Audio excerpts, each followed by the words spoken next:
Ce texte a été réalisé pour la chaîne YouTube Romance Sie Donischla. Le salon de la baronne de Cherbourg étouffait sous la chaleur d'un après-midi de juin. Les rideaux de velours cramoisi, tirés à demi pour protéger les tapis de la lumière du soleil, répandaient une pénombre poussiéreuse sur les meubles dorés. Au centre de la pièce, l'agitation était à son comble.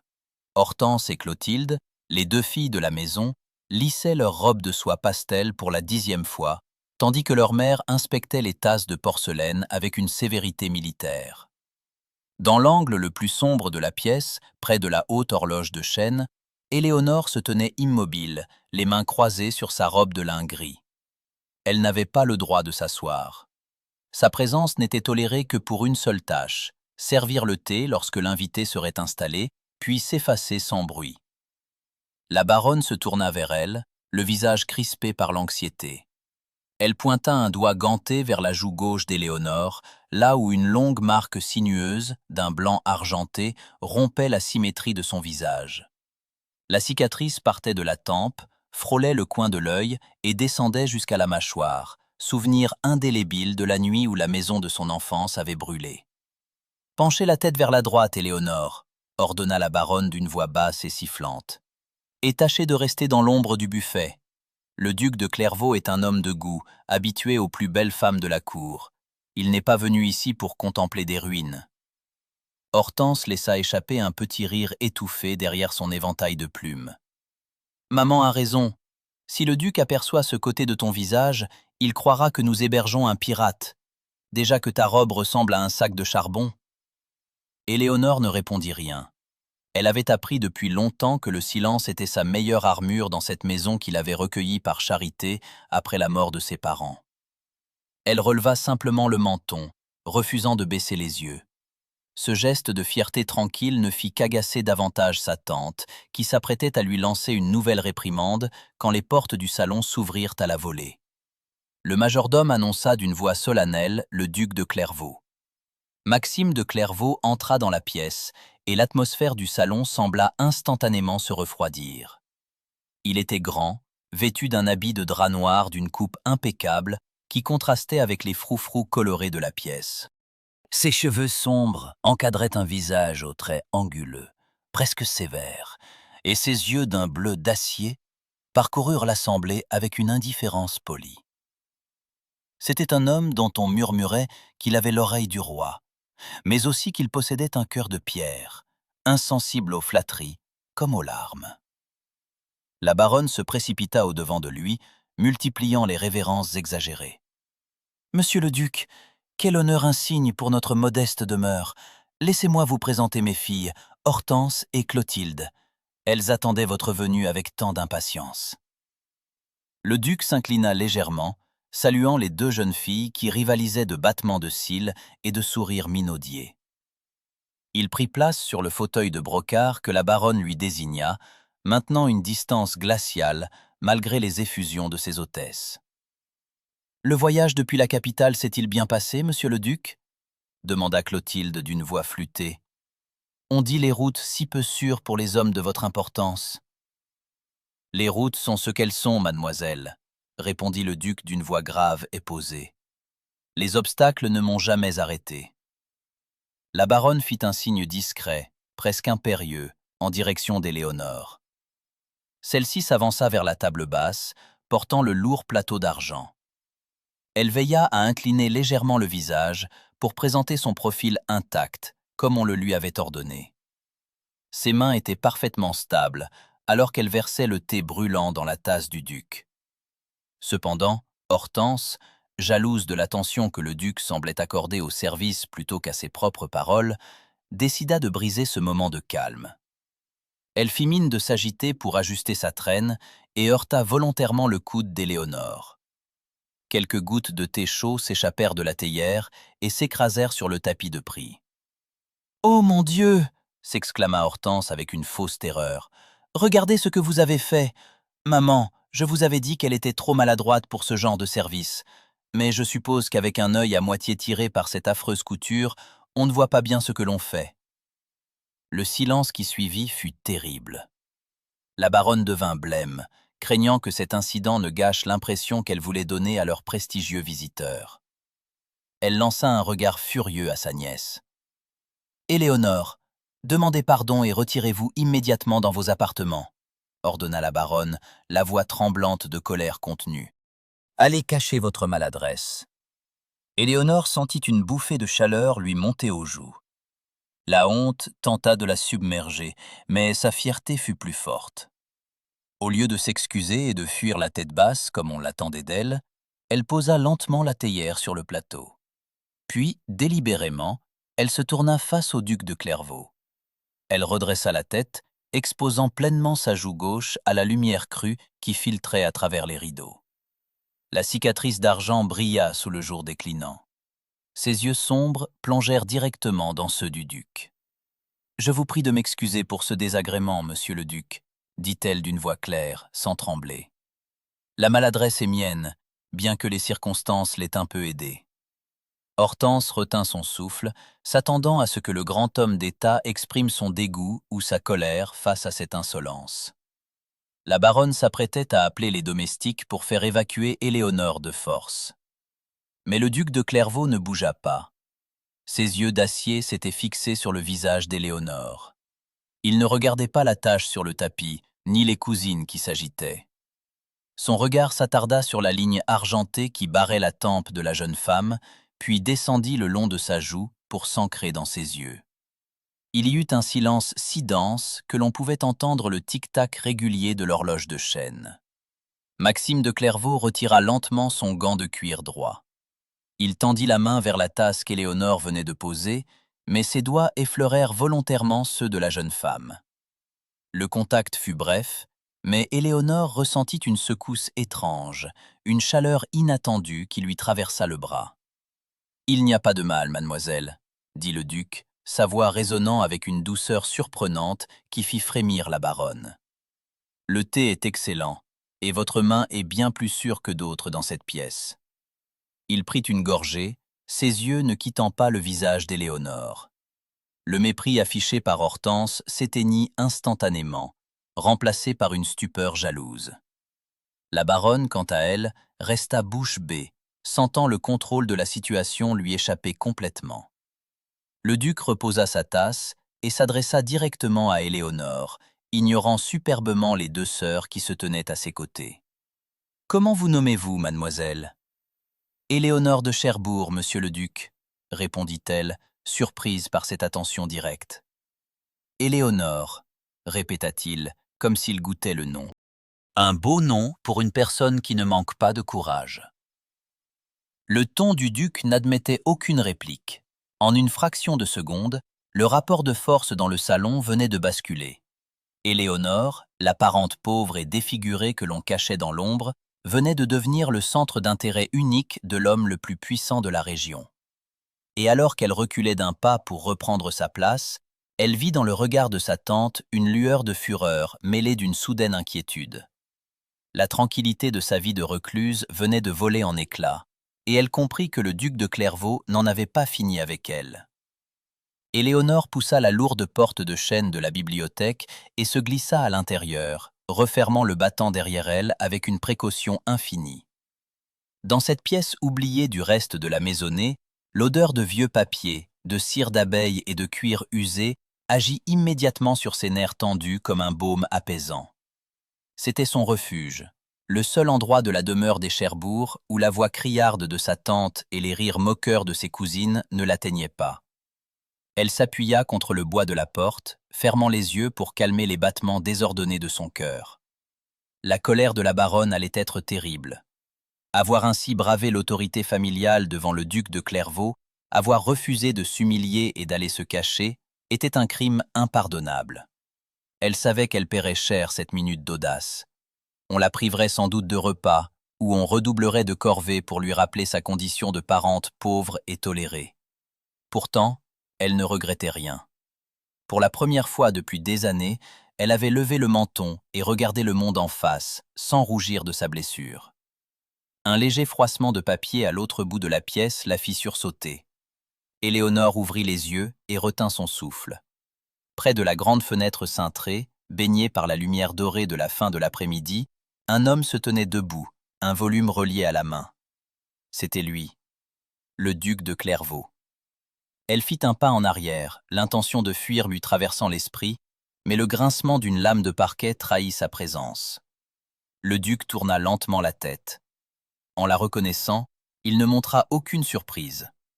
Il referma le livre sans hâte et le posa sur la table de lecture adjacente. « Je vous prie de m'excuser, mademoiselle, » dit-il d'une voix basse qui sembla faire vibrer l'air de la pièce silencieuse. « Je cherchais un endroit où échapper aux flatteries assommantes de votre tante. Je ne pensais pas troubler votre tranquillité. »« C'est plutôt moi qui vous dérange, monsieur le duc, » répondit Éléonore en s'efforçant de garder une voix ferme. « Cette maison est la vôtre pour la journée. Je vais vous laisser. » Elle posa la main sur la poignée de la porte, mais la voix du duc l'arrêta aussitôt. « Restez, je vous prie. » Il s'avança de quelques pas dans l'allée centrale, entre les hauts rayonnages de livres. Sans ses gants de cuir qu'il tenait désormais d'une main, il paraissait moins formel, mais sa stature imposante et son regard d'acier imposaient toujours le respect. Ses yeux se posèrent à nouveau sur le côté gauche de son visage, là où la cicatrice d'argent captait la lumière déclinante. « Votre tante m'a dit que vous étiez une jeune fille difficile, sujette aux sautes d'humeur et peu encline à vous montrer en société, » dit-il avec une pointe d'ironie dans la voix. Éléonore sentit la colère couver sous sa poitrine. Elle releva le menton, présentant fièrement son profil marqué. « Ma tante dit la vérité, monsieur le duc. La société n'aime pas les visages imparfaits, et je n'aime pas l'hypocrisie. C'est un arrangement qui convient à tout le monde. » « Vraiment ?» Le duc esquissa un sourire presque imperceptible, le premier qu'elle lui voyait arborer. « Pourtant, tout à l'heure, vous n'avez pas cherché à dissimuler votre imperfection. Vous l'avez montré à toute la pièce comme un défi. »« Parce que c'en était un, » répliqua-t-elle sans réfléchir, emportée par sa propre franchise. « Ma cousine a provoqué cet incident pour m'humilier.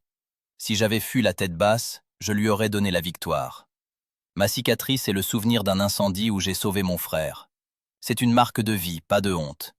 Je refuse de m'en excuser auprès de gens qui n'ont jamais rien risqué de leur existence. » Le duc s'arrêta à moins de 2 pas d'elle. À cette distance, elle pouvait sentir le parfum subtil de tabac blond et de cèdre qui émanait de lui. L'intensité de son regard bleu l'intimidait, mais elle refusa de baisser les yeux. « Vous êtes bien singulière, Éléonore de Cherbourg, » murmura-t-il. À la cour, les femmes passent des heures à dissimuler la moindre de leurs imperfections sous des couches de fard et de dentelle. Elles sourient quand elles ont envie de crier, et elles flattent ceux qu'elles méprisent. Vous vous tenez devant moi, un homme qui pourrait ruiner la réputation de votre famille d'un simple mot. Et vous me dites ce que vous pensez. Craignez-vous la vérité, monsieur le duc ? Je la cherche désespérément, répondit-il, et sa voix prit une tonalité plus grave, presque intime. Depuis que je suis arrivé dans cette province, on ne me présente que des poupées de cire soucieuses de mon titre et de ma fortune. Aucune d'elles n'a le courage d'être elle-même. Il leva lentement la main. Éléonore eut un léger mouvement de recul, craignant qu'il ne veuille toucher sa cicatrice, mais il arrêta son geste à quelques centimètres de sa joue. Ses doigts effleurèrent l'air, traçant la ligne de la marque d'argent sans jamais la toucher, dans un geste d'une délicatesse inattendue. « Cette marque ne vous enlaidit pas, Éléonore, » dit-il doucement. « Elle vous distingue.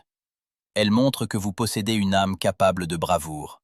C'est une chose bien plus précieuse que la beauté standardisée des salons de Paris. » Le cœur d'Éléonore rata un battement. Les mots du duc résonnaient en elle avec une force insoupçonnée.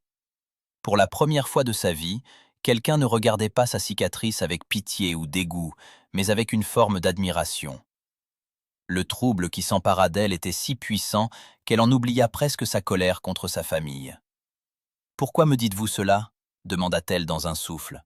« Parce que je suis venue ici pour trouver une épouse, et que je commence à croire que je l'ai trouvée, » répondit le duc en la fixant avec une intensité brûlante. Avant qu'elle ne puisse assimiler la portée de ses paroles, des bruits de pas pressés retentirent dans le couloir. La voix de la baronne, appelant les domestiques pour retrouver le duc, brisa l'intimité de la bibliothèque. Le duc de Clairvaux recula d'un pas, remettant lentement ses gants de cuir. Son expression redevint instantanément le masque de marbre qu'il arborait en public. Il s'inclina devant elle avec une courtoisie parfaite. « Préparez-vous, mademoiselle de Cherbourg, dit-il à voix basse alors qu'il se dirigeait vers la porte. La tempête approche, mais je vous promets que vous ne l'affronterez pas seul. » Il ouvrit la porte et s'effaça dans le couloir, laissant Éléonore seule au milieu des livres. Ses mains tremblaient légèrement alors qu'elle touchait sa propre joue.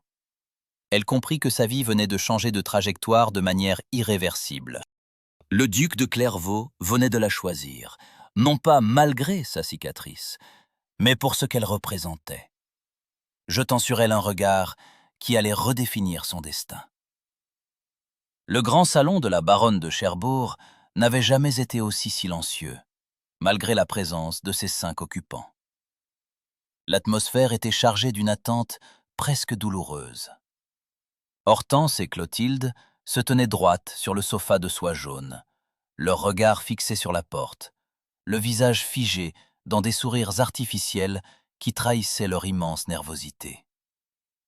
À côté d'elle, la baronne arpentait le tapis, ses mains s'agitant nerveusement autour de son collier de perles. Dans l'embrasure de la fenêtre, à l'écart, Éléonore se tenait immobile. Sa tante avait exigé sa présence uniquement pour lui infliger le spectacle du triomphe de ses cousines, une ultime leçon d'humilité après son insolence de la veille. Éléonore s'était attendue à être renvoyée dans ses appartements ou punie, mais la baronne avait préféré cette torture plus subtile, la forcer à assister à la consécration de celle qu'il avait toujours méprisée.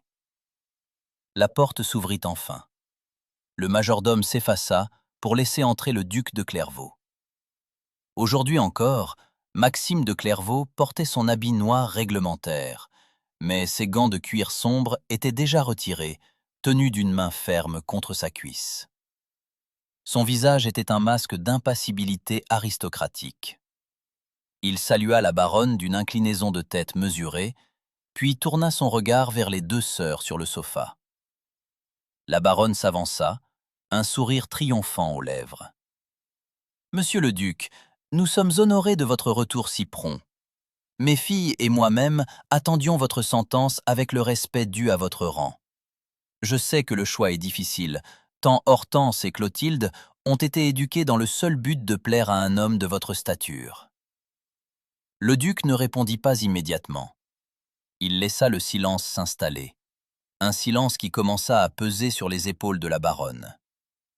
Ses yeux d'acier balayèrent la pièce, ignorant les sourires tendus des 2 sœurs, pour s'arrêter sur la silhouette silencieuse d'Éléonore, à demi cachée par les rideaux de velours.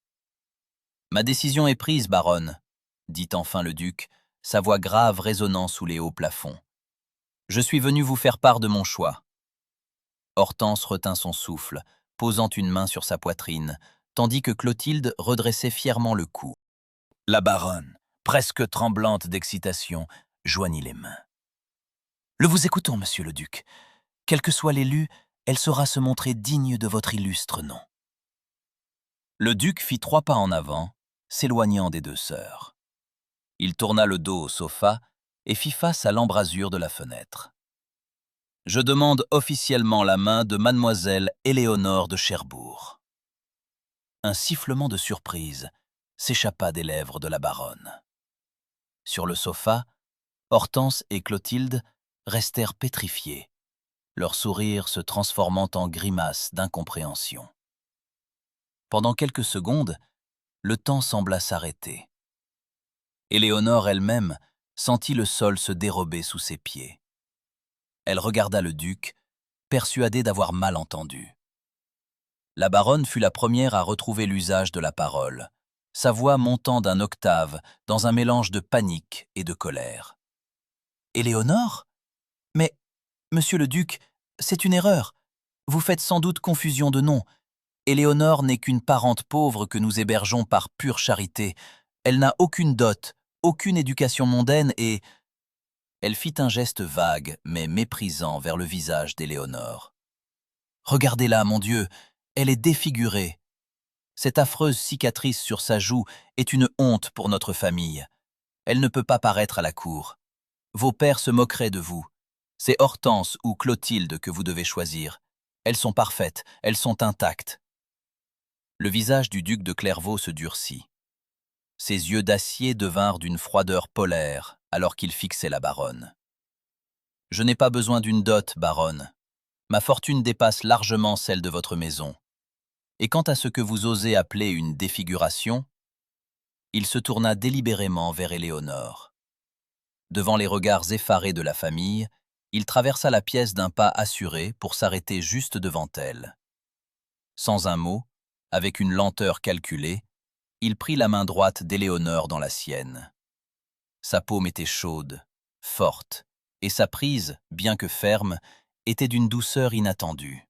« Ce que vous nommez une imperfection, » reprit le duc en élevant la voix pour que chacune de ses paroles soit entendue, « j'y vois la preuve d'un courage qui manque cruellement à cette pièce. Je n'épouse pas une poupée de cire pour amuser les salons de Paris. J'épouse une femme. » Il baissa légèrement la tête vers Éléonore. À cette distance, elle pouvait lire dans ses yeux une détermination farouche, mais aussi une lueur plus secrète, presque un avertissement. « Acceptez-vous de devenir la duchesse de Clairvaux, Éléonore » murmura-t-il, assez bas pour qu'elle seule perçoive l'inflexion plus douce de sa voix. Éléonore sentit son cœur battre la chamade. Elle jeta un coup d'œil derrière le duc. Sa tante la fixait avec des yeux injectés de haine, tandis que ses cousines pleuraient de rage et d'humiliation dans leurs mouchoirs. Si elle refusait, sa vie dans cette maison deviendrait un enfer insoutenable. Si elle acceptait, elle liait son destin à cet homme mystérieux et redouté, entrant dans un monde de protocoles et de dangers dont elle ignorait tout. Mais elle vit aussi, dans le regard du duc, une promesse de liberté, une chance d'échapper à sa prison dorée. Elle redressa le menton, exposant sa cicatrice d'argent à la lumière, et serra la main du duc. « J'accepte, monsieur le duc. » Maxime de Clairvaux esquissa un léger hochement de tête, un pli de satisfaction apparaissant au coin de ses lèvres. Il se tourna à nouveau vers la baronne, sans lâcher la main d'Éléonore. « Le contrat de mariage sera rédigé dès ce soir par mon notaire. La cérémonie aura lieu dans l'intimité d'ici 2 semaines. À partir de cet instant, Mademoiselle de Cherbourg est sous ma protection exclusive. Quiconque lui manquera de respect s'expliquera directement avec moi. » La baronne s'inclina, blême, incapable de proférer la moindre protestation. La hiérarchie venait de s'inverser de la manière la plus brutale qui soit. La nièce méprisée, la servante invisible à la joue balafrée, était désormais leur future souveraine. Le duc se pencha alors vers l'oreille d'Éléonore, sa voix se faisant murmure. « Nous partirons pour mon domaine de Valrose immédiatement après la cérémonie. Là-bas, nous établirons les termes réels de notre vie commune, Éléonore.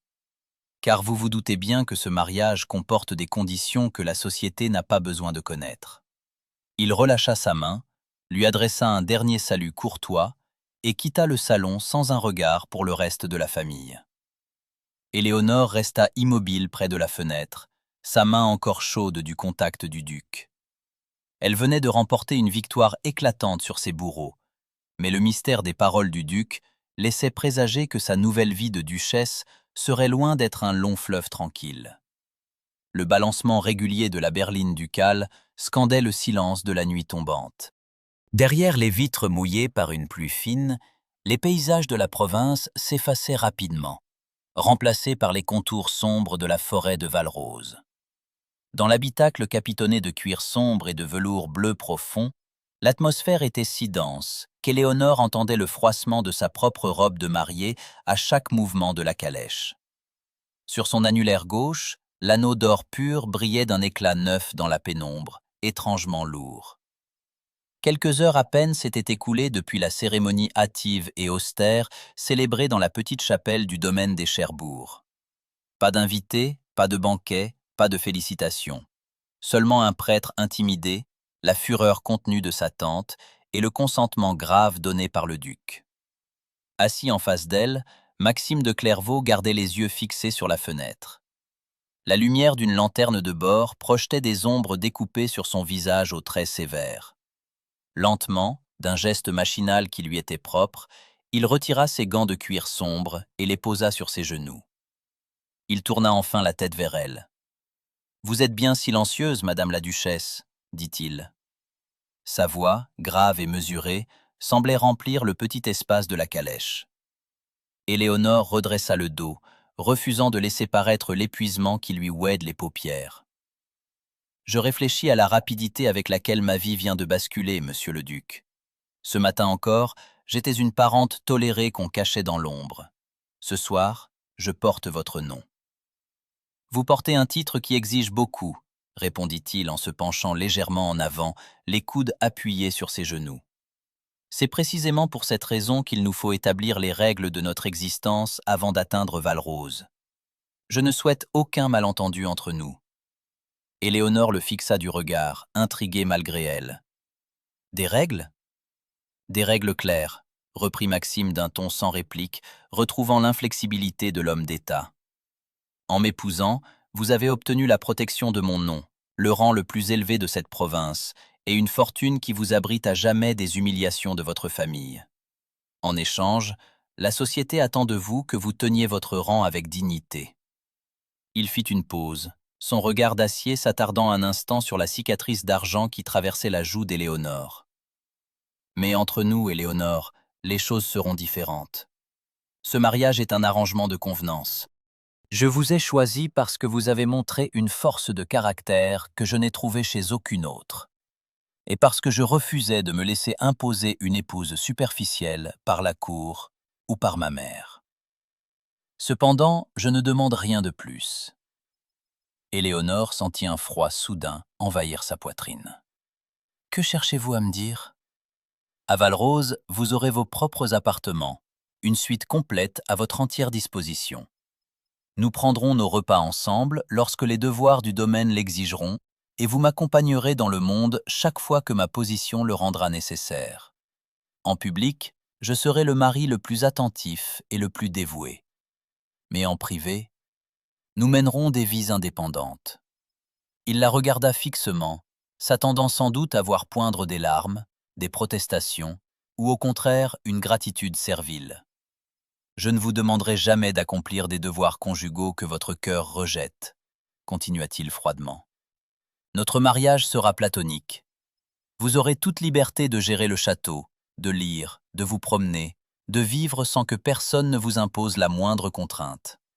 C'est la liberté que je vous offre en échange de votre nom à mes côtés. » Le silence retomba dans la berline, troublé seulement par le bruit des sabots des 4 chevaux sur la route détrempée. Éléonore absorba les paroles du duc avec une lucidité surprenante. Beaucoup de femmes de la haute société auraient pleuré d'être ainsi rejetées avant même la première nuit de noces, condamnées à un mariage sans amour et sans chaleur. Mais Éléonore venait d'un monde où la liberté était un luxe inestimable. Elle leva lentement la main pour effleurer sa joue marquée, puis fixa le duc avec une fierté tranquille qui le prit au dépourvu. « Vous m'offrez un rang, la sécurité, l'indépendance et le moyen d'échapper à la cruauté de ma tante, monsieur le duc, » dit-elle d'une voix parfaitement posée. « En échange, vous demandez seulement que je sois une duchesse digne en public et que je vous laisse votre liberté en privé. » Un léger sourire ironique fleurit sur ses lèvres. « Ne craignez rien, Maxime, c'est un marché exceptionnellement généreux. Je n'avais nulle intention d'exiger votre cœur ou vos sentiments en supplément de votre titre. Vous aurez en moi une alliée loyale, mais une épouse discrète. » Maxime de Clairvaux resta un instant immobile, visiblement déstabilisé par cette réponse. Il s'était préparé à affronter des jérémiades ou une soumission timide. Mais la jeune femme en face de lui traitait cette alliance comme une négociation entre 2 égaux, sans une trace de fêlure dans sa voix. Pour la première fois depuis qu'il la connaissait, le duc sentit son assurance s'ébranler. La berline sursauta soudain en franchissant une ornière profonde, faisant basculer Éléonore vers l'avant. Avant qu'elle ne perde l'équilibre, la main de Maxime s'avança avec une rapidité surprenante pour la retenir par le poignet. Le contact de sa peau chaude contre celle d'Éléonore envoya une décharge électrique à travers le bras de la jeune femme. Le duc ne la relâcha pas immédiatement. Ses yeux sombres plongèrent dans les siens, trahissant un trouble qu'il s'efforçait de masquer. À cet instant, un courant d'air frais s'infiltra par la fente de la portière, faisant frissonner Éléonore dans sa fine robe de soie. Sans rompre le silence, Maxime se redressa. Il décrocha son lourd manteau de voyage doublé de pelisse, posé à côté de lui, et s'avança pour le draper doucement sur les épaules d'Éléonore. Ses doigts frôlèrent la peau nue de son cou, s'attardant une seconde de trop près de sa cicatrice. « La nuit sera longue avant d'atteindre le château », murmura-t-il, sa voix perdant soudain toute sa froideur procédurale. « Couvrez-vous, Éléonore. » Il se rassit en face d'elle, remettant ses gants de cuir d'un mouvement lent. Le marché était conclu, les barrières étaient posées. Mais alors qu'Éléonore s'enveloppait dans la chaleur du manteau de son époux, imprégné de son parfum de cèdre et de cuir, elle sut que la distance qu'il prétendait instaurer entre eux serait bien plus difficile à maintenir qu'il ne le croyait. La silhouette massive du château de Valrose se détacha sur le ciel gris de l'aube. Bâti en pierre sombre patinée par les siècles, flanqué de hautes tourelles qui semblaient monter la garde sur la vallée, le domaine imposait le respect et une certaine crainte. Lorsque la berline s'arrêta enfin dans la cour d'honneur pavée, Éléonore sentit un frisson parcourir l'échine. Ce lieu immense et austère était désormais sa demeure. Le marchepied fut abaissé, et la portière s'ouvrit sur l'air vif du matin. Maxime descendit le premier, puis tendit la main à son épouse. Éléonore posa ses doigts sur la paume ferme du duc. Malgré la fatigue du voyage, sa prise était solide, lui offrant un point d'appui rassurant. Elle descendit de voiture en redressant le buste, refusant de laisser paraître l'appréhension qui lui nouait l'estomac. Les grandes portes à double battant du château s'ouvrirent, révélant le grand hall de réception. À l'intérieur, 2 rangées de domestiques en livrée se tenaient immobiles, alignés avec une précision militaire. Au centre se tenait une femme d'un certain âge, vêtue d'une robe de soie noire d'une austérité absolue. Ses cheveux gris étaient tirés en un chignon serré et un lourd trousseau de clés en laiton pendait à sa ceinture. Maxime guida Éléonore à l'intérieur. À leur entrée, un murmure presque imperceptible courut parmi les serviteurs. Éléonore sentit les regards se poser sur elle, puis converger inévitablement vers sa joue gauche. Elle savait ce qu'il cherchait, ce qu'il chuchotait déjà. La nouvelle duchesse de Clairvaux était balafrée. Une fille sans dot, sortie de nulle part pour occuper le trône de Valrose. La femme en noir fit 3 pas en avant et s'inclina dans une révérence parfaite, quoique d'une froideur mesurée. « Soyez la bienvenue à Valrose, Madame la Duchesse », dit-elle d'une voix claire et monocorde. « Je suis Madame Dupin, l'intendante de ce château depuis 3 décennies. Tout a été préparé selon les ordres de Monsieur le Duc. Vos appartements privés sont prêts dans l'aile est. Si vous souhaitez vous y retirer pour vous reposer du voyage, je veillerai à ce que l'on vous serve un bouillon chaud. » Le ton de l'intendante était poli, mais le message sous-jacent était limpide. « Vous êtes une invitée de passage, laissez-moi gérer cette maison comme je l'ai toujours fait. » Madame Dupin caressa machinalement ses clés, un geste qui trahissait son habitude de régner sans partage sur le domaine. À côté d'elle, Maxime restait silencieux, observant la scène. Il avait retiré ses gants et attendait de voir comment sa jeune épouse allait réagir face à cette première mise à l'épreuve domestique. Éléonore fit un pas vers l'intendante. Au lieu de baisser les yeux ou de chercher à dissimuler sa joue marquée sous ses cheveux, elle tourna délibérément son profil gauche vers la lumière des grands lustres. Elle leva le menton avec cette fierté tranquille qui avait déjà intrigué le duc. « Je vous remercie pour votre accueil, Madame Dupin », dit Éléonore, sa voix résonnant avec une assurance tranquille qui surprit l'assemblée. « Le voyage a été long, mais je ne ressens nulle fatigue. Avant de découvrir mes appartements, j'aimerais que nous fassions ensemble le tour des offices et des cuisines. » Madame Dupin cessa instantanément de caresser ses clés. Ses sourcils se relevèrent légèrement. « Les offices, Madame la Duchesse ? C'est un endroit bien peu convenable pour une dame de votre rang, surtout après une nuit de voyage. Une maîtresse de maison doit connaître chaque recoin de sa demeure pour en prendre soin convenablement, » répliqua Éléonore avec un sourire calme mais ferme. « J'ai remarqué en arrivant que l'enduit de la façade de l'aile ouest présentait des traces d'humidité. Si l'eau s'infiltre par le toit, Les offices en dessous risquent d'être endommagés, tout comme les provisions pour l'hiver. Nous devons inspecter cela sans tarder. Un silence stupéfait s'abattit sur le hall. Les domestiques se regardèrent, impressionnés par la pertinence de l'observation. Éléonore, qui avait géré les moindres détails de la demeure de sa tante pendant des années sous les ordres de cette dernière, savait exactement comment fonctionnait un grand domaine. Elle n'était pas la poupée de cire craintive que Madame Dupin s'attendait à guider. Éléonore se tourna ensuite vers une jeune fille de cuisine qui la fixait avec de grands yeux écarquillés, visiblement fascinée par sa cicatrice. Au lieu de se fâcher, Éléonore lui adressa un regard doux. « Comment vous nommez-vous, ma petite ?»« Jeanne, Madame la Duchesse », balbutia la jeune fille en rougissant et en esquissant une révérence maladroite. « Eh bien, Jeanne, je vous prie de faire monter un thé bien chaud dans la bibliothèque d'ici 1 heure. Madame Dupin et moi-même y serons pour examiner les registres de l'intendance. » L'intendante, sentant le pouvoir changer de main, caressa à nouveau son trousseau de clés, mais cette fois avec une forme de déférence inédite. Elle s'inclina plus bas que la première fois. « Bien, Madame la Duchesse, les registres sont à jour et à votre entière disposition. Je vous guiderai moi-même. » Éléonore hocha la tête en signe d'approbation et commença à avancer, le personnel s'écartant sur son passage avec un respect sincère et nouveau. Elle venait, en quelques phrases, de transformer le scepticisme de la domesticité en une soumission volontaire.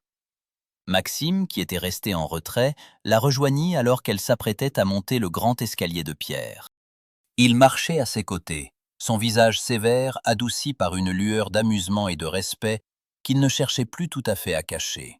« Vous m'étonnez, Éléonore, » murmura-t-il pour qu'elle seule l'entende. « Je pensais vous offrir un refuge tranquille, loin des soucis du monde. Je ne m'attendais pas à ce que vous preniez le commandement de Valrose dès la première heure. » Éléonore s'arrêta sur la première marche et le regarda, ses yeux sombres ancrés dans les siens. « Vous m'avez épousé pour ma force de caractère, Maxime. Vous ne pensiez tout de même pas que je me contenterais de broder dans un coin en attendant que vous daigniez paraître? Si je porte votre nom, je ferai honneur à ce château. » Le duc la fixa un long moment, troublé par la détermination qui émanait de cette jeune femme si frêle en apparence.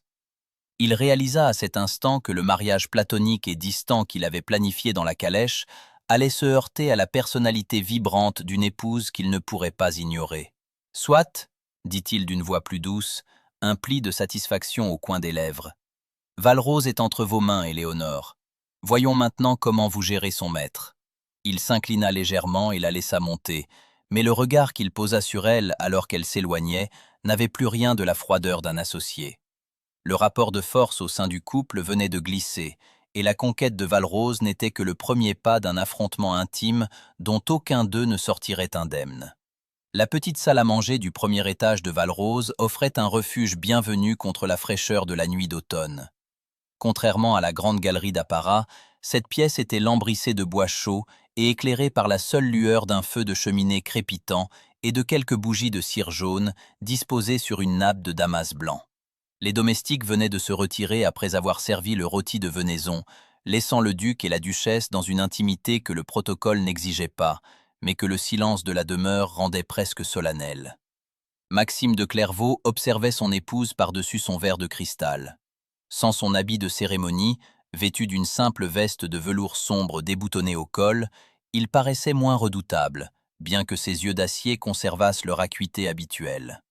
En face de lui, Éléonore portait une robe de faille verte qui mettait en valeur la clarté de sa peau et l'éclat de ses cheveux sombres. « Madame Dupin m'a montré les nouveaux registres cet après-midi, » dit Maxime, rompant le silence d'une voix dont la gravité habituelle semblait adoucie par la chaleur de la pièce. Elle m'a confié qu'aucun intendant n'avait tenu les comptes de Valrose avec autant de rigueur depuis la mort de mon père. Vous possédez un talent rare pour les chiffres, Éléonore. La jeune femme posa délicatement ses couverts. Elle leva le menton avec cette fierté tranquille qui lui était propre, captant la lumière mouvante d'une bougie directement sur le côté gauche de son visage. La cicatrice d'argent parut presque briller sur sa peau. « Ma tante m'a laissé gérer sa maison pendant 6 ans, monsieur le duc. C'était sa façon de me faire payer le pain que je mangeais. J'ai simplement appris à ne rien laisser au hasard. À Cherbourg, la moindre erreur de calcul me valait 1 semaine de réclusion. Maxime fronça légèrement les sourcils, une lueur de colère froide passant dans son regard. « Votre tante est une sotte qui n'a pas su voir la valeur de ce qu'elle possédait sous son toit. » « Elle ne voyait que ma joue, » répondit Éléonore avec un demi-sourire sans amertume. Pour elle, une femme marquée est une femme inutile, incapable de faire un bon mariage ou d'honorer sa famille. Elle pensait que ma cicatrice était une punition du ciel. Le duc posa ses mains à plat sur la table. Ses doigts longs et forts, débarrassés de ses éternels gants de cuir, s'approchèrent lentement des couverts d'Éléonore. « Elle se trompait, » dit-il doucement. « Mais vous ne m'avez jamais dit comment cette marque est apparue. Vous avez évoqué un incendie, le jour de notre demande en mariage. Que s'est-il passé cette nuit-là » Éléonore hésita un instant. C'était une histoire qu'elle ne racontait jamais, une blessure bien plus profonde que la simple cicatrice sur sa peau. Mais le regard de Maxime, dépouillé de toute froideur mondaine, l'invitait à la confiance. Il y avait dans ses yeux bleus une attente sincère, une chaleur qui la poussa à parler. « J'avais 12 ans, » commença-t-elle, sa voix se faisant plus basse, presque un murmure sous le crépitement du feu. Le feu a pris au milieu de la nuit dans l'aile est de notre domaine. Tout s'est passé très vite. La fumée était si épaisse qu'on ne voyait pas à 1 pouce devant soi. Mes parents ont été pris au piège dans leur chambre. Mon jeune frère, Charles, qui n'avait que 4 ans, criait dans la pièce voisine. Les domestiques s'enfuyaient déjà. Elle s'interrompit, ses yeux fixés sur la flamme d'une bougie, revivant la scène. Maxime ne l'interrompit pas, suspendu à ses lèvres. « Je suis entré dans sa chambre, » poursuivit-elle. Le plafond commençait à s'effondrer. J'ai trouvé Charles caché sous son lit, terrifié. Je l'ai pris dans mes bras et j'ai couru vers l'escalier. C'est à ce moment-là qu'une poutre enflammée s'est détachée. Elle m'a frôlé le visage. J'ai senti la brûlure, une douleur terrible, mais je n'ai pas lâché mon frère. Nous sommes sortis dans le parc alors que le toit s'écroulait. Mes parents n'ont pas survécu. Et Charles est vivant aujourd'hui grâce à cette marque. » Elle toucha du bout des doigts la ligne argentée sur sa joue, un geste machinal qu'elle fit sans aucune honte. Maxime la fixait, immobile. La réserve de l'homme d'État, cette barrière de glace qu'il érigeait entre lui et le reste du monde, venait de se briser complètement. Une émotion intense, mêlée d'une vive admiration, se peignit sur ses traits d'ordinaire si sévères. Il repoussa sa chaise et se leva. Il contourna lentement la table pour s'approcher d'elle. Éléonore le suivit du regard, le cœur battant plus vite. Elle s'attendait à ce qu'il lui dise des mots de réconfort polis, mais le duc fit quelque chose qui bouleversa toutes ses certitudes. Il s'arrêta à ses côtés et posa une main sur le dossier de sa chaise. De son autre main, il prit délicatement le menton d'Éléonore, l'incitant à tourner le visage vers lui. Ses doigts étaient chauds, sa peau rugueuse contre la sienne. Son pouce effleura doucement le bas de sa joue gauche, juste à la limite de la cicatrice. Éléonore retint son souffle.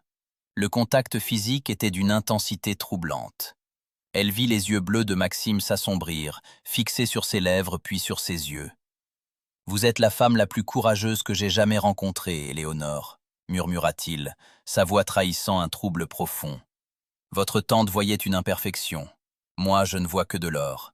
Cette marque est le plus beau titre de noblesse que vous puissiez porter.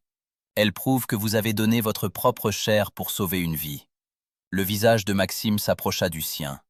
Pendant une seconde suspendue, Éléonore crut qu'il allait l'embrasser.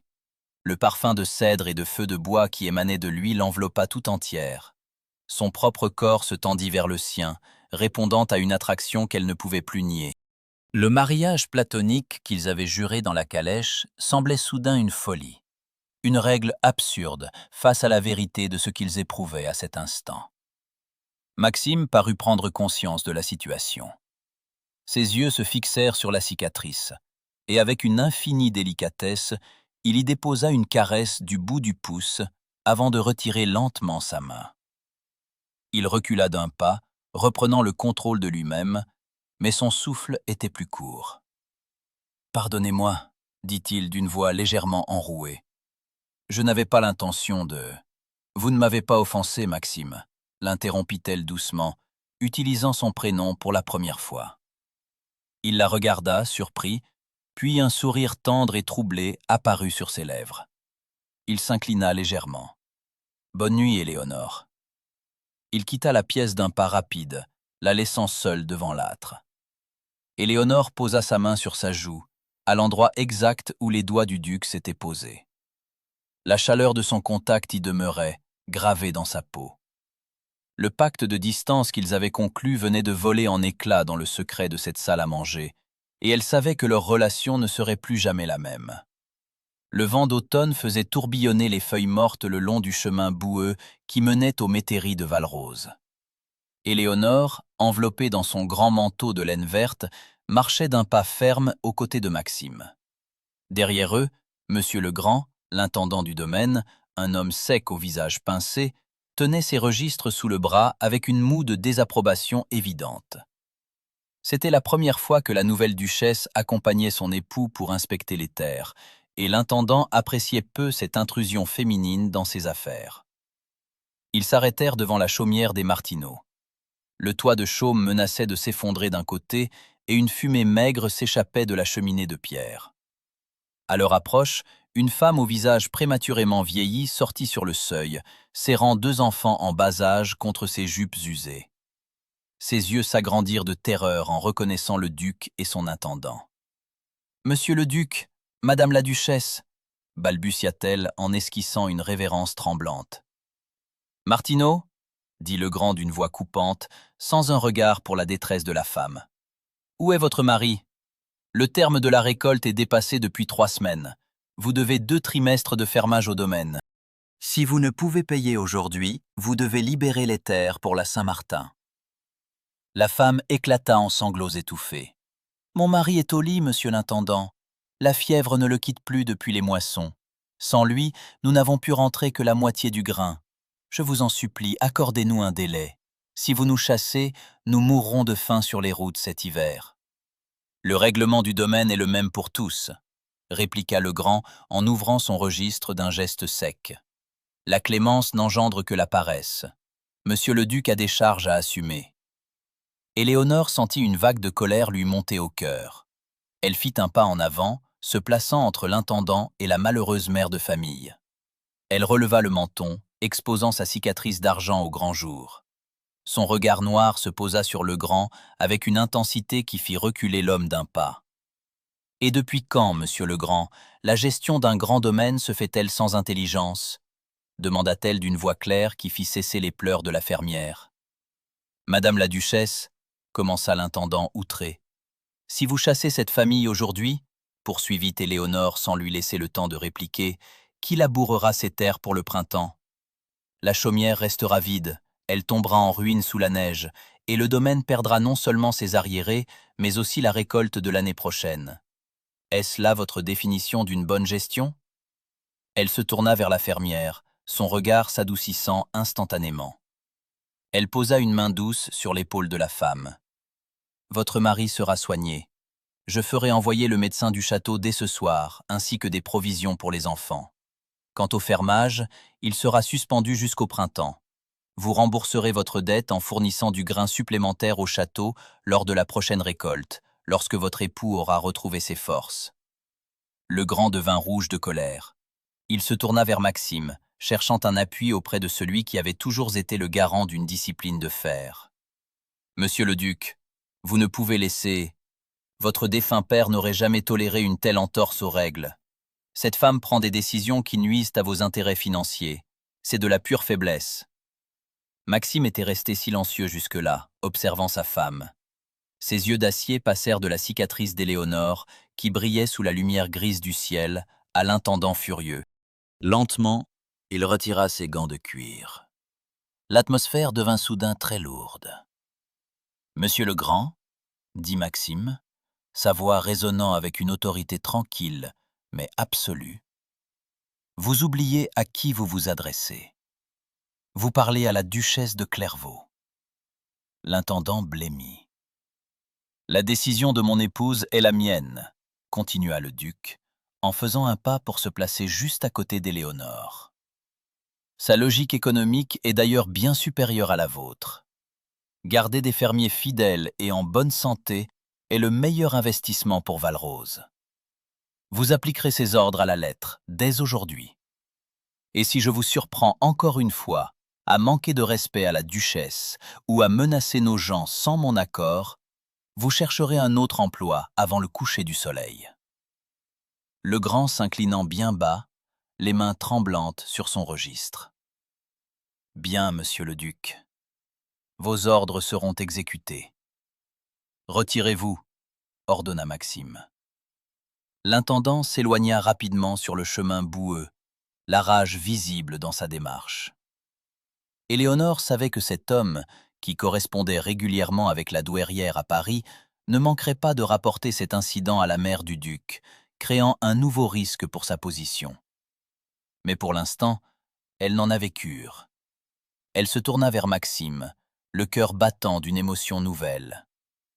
Le soutien indéfectible qu'il venait de lui apporter devant ses gens la touchait plus qu'elle ne voulait l'admettre. Le duc la regarda. Un sourire rare et sincère adoucit ses traits sévères. Il se pencha vers elle, et avec une délicatesse infinie, il prit son mouchoir de soie pour essuyer une tache de boue qui avait éclaboussé le bas de sa joue, juste sous sa cicatrice d'argent. Son pouce s'attarda sur sa peau, une caresse brève mais brûlante de tendresse. « Vous êtes une duchesse redoutable, Éléonore, » murmura-t-il, ses yeux bleus ancrés dans les siens. « Et je crois que je commence à apprécier votre façon de gouverner. » Éléonore posa sa main sur celle de Maxime, scellant leur complicité naissante. Ils n'étaient plus seulement deux associés liés par un contrat froid.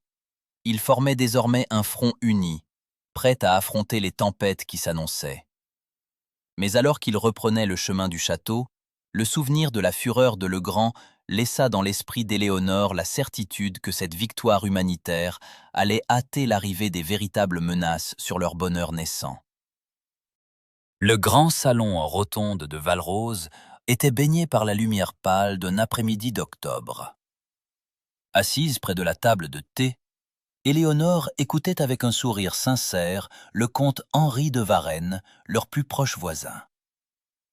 Henri était un homme de son âge, aux manières aisées et au regard chaleureux, revenu récemment d'Italie avec une passion dévorante pour la poésie et la botanique. Contrairement aux aristocrates de la cour, il n'avait montré aucune surprise en découvrant la joue gauche d'Éléonore. Au contraire, il semblait captivé par sa conversation et la vivacité de son esprit. À l'autre bout de la pièce, près de la haute cheminée de marbre, Maxime se tenait debout. Il tenait un livre ouvert, mais ses yeux d'acier ne lisaient pas. Ils étaient fixés sur le jeune comte, qui s'était rapproché d'Éléonore pour lui montrer les illustrations d'un recueil de poèmes italiens qu'il avait apporté en présent. Maxime avait retiré ses gants, et ses doigts serraient la reliure de cuir de son propre ouvrage avec une force qui faisait blanchir ses articulations.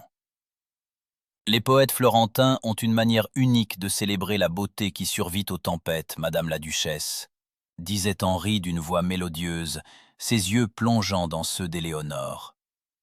Ils écrivent que les véritables marques de noblesse ne sont pas celles des parchemins, mais celles que la vie grave sur nous. En vous voyant, je comprends enfin la vérité de ces vers. Éléonore sentit une légère rougeur colorer ses joues. Le compliment était direct, presque hardi pour un homme qui la rencontrait pour la deuxième fois, mais il était dit avec une telle absence de malice qu'elle ne put s'en offusquer. « Vous êtes bien flatteur, monsieur de Varenne », répondit-elle en inclinant légèrement la tête, ce qui fit briller sa cicatrice d'argent sous la lumière de la fenêtre. « Je crains que ma vie n'ait été que bien peu poétique jusqu'à mon arrivée ici. »« La poésie réside dans la force de l'âme, » répliqua le comte en se penchant davantage vers elle. « Et s'il me permettait de le dire, le duc de Clairvaux est l'homme le plus chanceux du royaume. Trouver une telle grâce alliée à tant d'esprit dans nos provinces est un miracle que je regrette de ne pas avoir accompli moi-même. » Maxime laissa échapper un soupir court et sec. Il referma son livre dans un claquement sonore qui fit sursauter les deux jeunes gens. D'un pas lent, mais lourd de menaces contenues, il traversa le salon pour les rejoindre. Sa haute stature projeta une ombre immédiate sur la table de thé. Henri de Varenne se redressa, sentant la tension qui émanait soudain du maître des lieux. Mais il maintint son sourire courtois. « Nous parlions de la beauté des âmes fortes, Clairvaux, » dit le comte d'un ton léger. « Je félicitais votre épouse pour sa connaissance des auteurs italiens. »« Mon épouse possède de nombreuses qualités que le monde ignore, Varenne, » répondit Maxime d'une voix si basse et si froide qu'elle sembla glacer l'air de la pièce.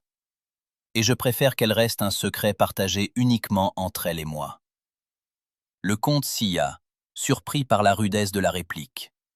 Éléonore leva les yeux vers son mari, stupéfaite. Elle vit la mâchoire de Maxime contractée, ses yeux bleus fixés sur le jeune homme avec une hostilité sans équivoque. C'était une jalousie brute, sauvage, qui jurait terriblement avec l'homme d'État impassible qu'elle connaissait.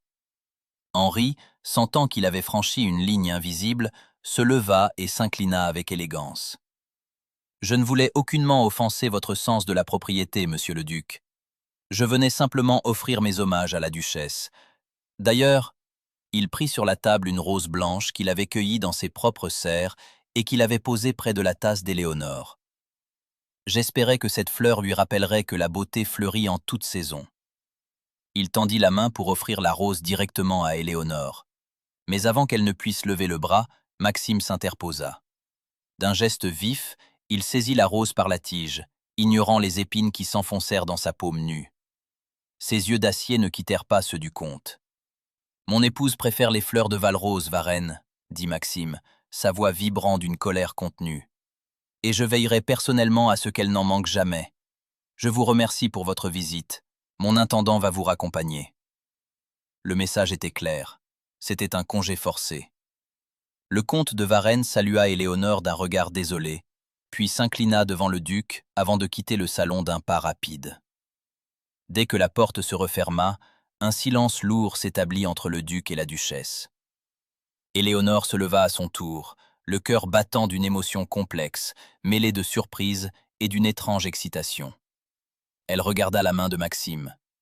Quelques gouttes de sang rouge commençaient à perler le long de ses doigts, là où les épines de la rose l'avaient blessé. Il tenait toujours la fleur écrasée dans son poing.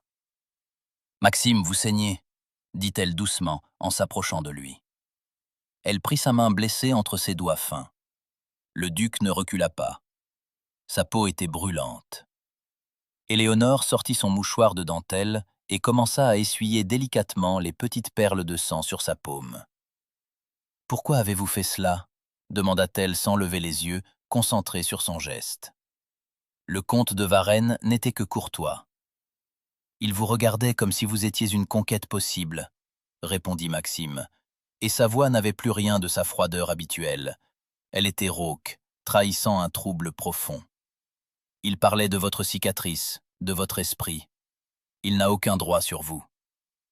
Éléonore s'arrêta. Elle leva la tête pour le regarder. Leur visage était si proche qu'elle pouvait sentir son souffle court. « Nous avons conclu un pacte dans la calèche, Maxime, » rappela-t-elle à voix basse. « Un mariage platonique. Vous m'avez dit que nous mènerions des vies indépendantes en privé.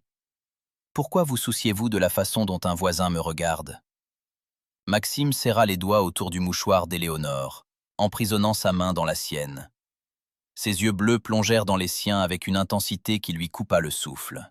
« J'ai menti, Éléonore, » murmura-t-il. « J'ai menti dans cette calèche parce que j'avais peur de ce que vous me faisiez éprouver. Mais voir cet homme vous courtiser, voir sa main s'approcher de la vôtre, j'ai réalisé que je ne pourrais jamais vous laisser à un autre. Vous êtes ma femme, pas seulement devant la loi, mais ici, dans ce château.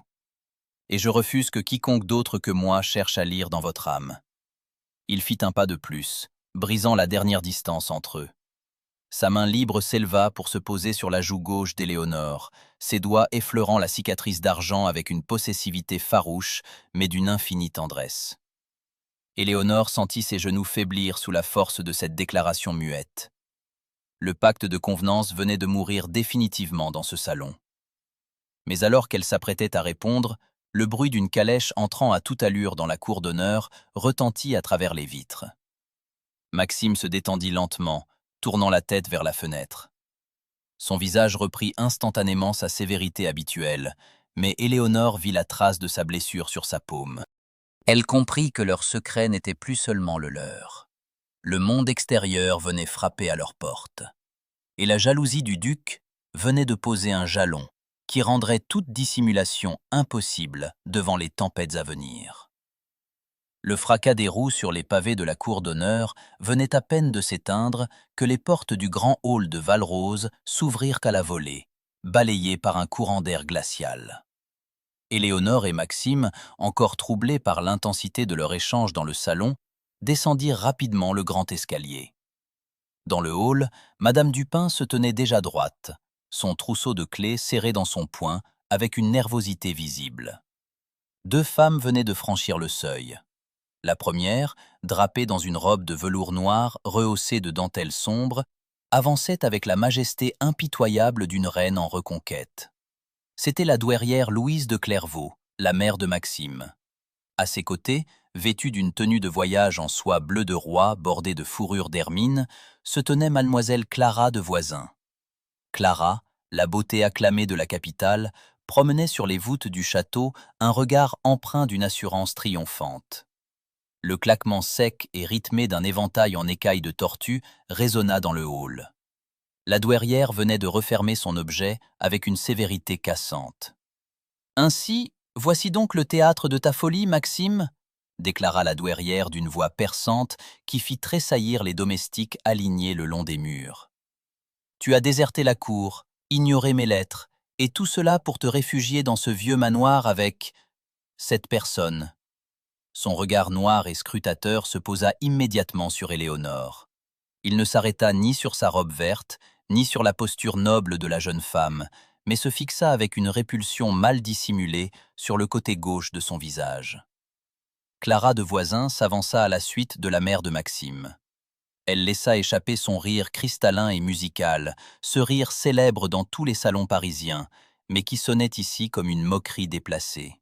« Voyons, chère duchesse, » murmura Clara d'une voix doucereuse, « ne soyez pas si dure avec Maxime. Le pauvre garçon a cédé à un élan de charité provinciale, bien que... Je dois avouer que les rumeurs qui courent à Paris étaient bien en deçà de la réalité. La pauvre enfant est encore plus marquée qu'on ne le raconte. » Éléonore sentit le sang lui monter aux joues, mais la honte n'avait plus de prise sur elle. Fortifiée par les mois passés à Valrose et par la chaleur de la main de Maxime qui brûlait encore sur la sienne, elle fit 3 pas en avant. Délibérément, elle resta dans la lumière directe du grand lustre du hall. Elle leva fièrement le menton, offrant son profil balafré au regard venimeux des deux arrivantes. « Soyez la bienvenue à Valrose, madame la douairière, » dit Éléonore d'une voix parfaitement timbre et calme. « Et vous de même, mademoiselle de Voisin. Toutefois, dans ce château, la charité ne s'exerce pas par mariage, mais par l'accueil que l'on offre aux visiteurs inattendus. » Un silence stupéfait s'abattit sur le hall. La douairière rouvrit son éventail d'un geste brusque, effarée par tant d'audace. « Comment oses-tu me parler sur ce ton ?» s'indigna la vieille aristocrate. « Tu n'es qu'une petite provinciale sans dot et sans naissance, recueillie par pitié. Tu portes le nom de Clairvaux par un coup de tête de mon fils, mais tu ne seras jamais la maîtresse de cette maison. Je suis venue mettre fin à cette mascarade. » Louise se tourna vers Maxime, qui s'était approché silencieusement pour se placer aux côtés d'Éléonore. « Maxime, ordonne immédiatement que l'on prépare la suite de la maîtresse de maison pour Clara. C'est elle qui aurait dû être ton épouse, c'est elle que la haute société attend à tes côtés. Quant à cette fille, elle réintégrera les appartements des gouvernantes jusqu'à ce que nous réglions les modalités d'une annulation. » Clara esquissa un sourire victorieux, posant une main gantée sur le bras de Maxime. « Oui, Maxime, rentrons à la raison. La cour se moque de toi. Tu ne peux pas présenter une telle tare aux réceptions du roi. Laisse-moi t'aider à réparer cette erreur. » Maxime fixa la main de Clara sur son bras avec une froideur qui fit déchanter la jeune femme. Lentement, d'un mouvement d'une gravité absolue, le duc porta ses mains à sa ceinture et retira ses gants de cuir sombre. Il les jeta sur la table de marbre voisine dans un bruit mat. Ce geste, que tous à Valrose connaissaient désormais, signifiait la fin de toute négociation. « Retirez votre main de mon bras, mademoiselle de Voisin, » dit Maxime, sa voix résonnant comme un couperet sous les voûtes du hall. Clara obéit instantanément, blêmissant sous son phare. Maxime se tourna ensuite vers sa mère. Ses yeux d'acier brillaient d'une colère contenue d'une intensité redoutable. « Vous êtes ma mère, madame, et à ce titre, je vous dois le respect dû à votre rang, » reprit le duc. « Mais vous êtes ici dans mon château. Et la dame qui se tient à mes côtés n'est ni une parente pauvre, ni une erreur à corriger. Elle est la duchesse de Clairvaux, seule et unique maîtresse de Valrose. » La douairière laissa tomber son éventail, qui claqua sur les dalles de pierre. « Maxime, te rends-tu compte de ce que tu dis? Tu sacrifies ton nom pour une balafrée. »« Si vous prononcez encore une seule insulte à l'égard de mon épouse, » répliqua Maxime en faisant un pas vers sa mère, « je vous ferai reconduire à Paris avant le lever du jour, sous escorte armée. » Il se tourna vers madame Dupin, qui assistait à la scène avec une satisfaction à peine dissimulée. « Madame Dupin, préparez la suite des invités de l'aile nord pour ma mère et mademoiselle de Voisin. Elles y résideront le temps de leur séjour. La suite de la duchesse reste là où elle est, auprès de la mienne. » Éléonore regarda son mari. Le choix de Maxime venait d'être proclamé devant toute la domesticité et devant la femme qu'on lui destine autrefois. Il n'y avait plus de faux-semblants, plus d'arrangements secrets. Il la revendiquait haut et fort comme sa duchesse et son égale. La douairière ramassa son éventail, les mains tremblantes de rage. Elle fixa Éléonore avec une haine pure. « Tu crois avoir gagné, petite sotte » chuchota Louise d'une voix venimeuse. « Tu as ensorcelé mon fils dans l'isolement de ce château. Mais la semaine prochaine a lieu le grand bal de la province. Tout ce que la région compte de noblesse y sera présent. Nous verrons si ton prétendu courage résistera au rire et au mépris de toute la société quand ils verront la monstruosité que Maxime ramène à son bras. »« Elles ne riront pas, mother, » coupa Maxime en prenant la main d'Éléonore et en entrelaçant fermement ses doigts aux siens. « Car elles verront la plus noble femme du royaume. » La douairière tourna les talons et commença à monter l'escalier, suivie d'une Clara déconfitée. Mais alors que le silence retombait dans le hall, Éléonore serra la main de Maxime. La déclaration du duc venait de sceller leur union face à sa famille, mais le défi du bal à venir s'annonçait comme une arène sans pitié où sa cicatrice et leur amour renaissant allaient devoir affronter le jugement définitif du monde. Le salon de musique de Valrose, d'ordinaire si paisible avec ses grandes fenêtres donnant sur les jardins d'hiver, était devenu le théâtre d'un affrontement feutré mais impitoyable. La douairière Louise de Clairvaux était assise dans un fauteuil de velours doré, son éternel éventail d'écailles fermé et posé sur ses genoux comme une arme en attente.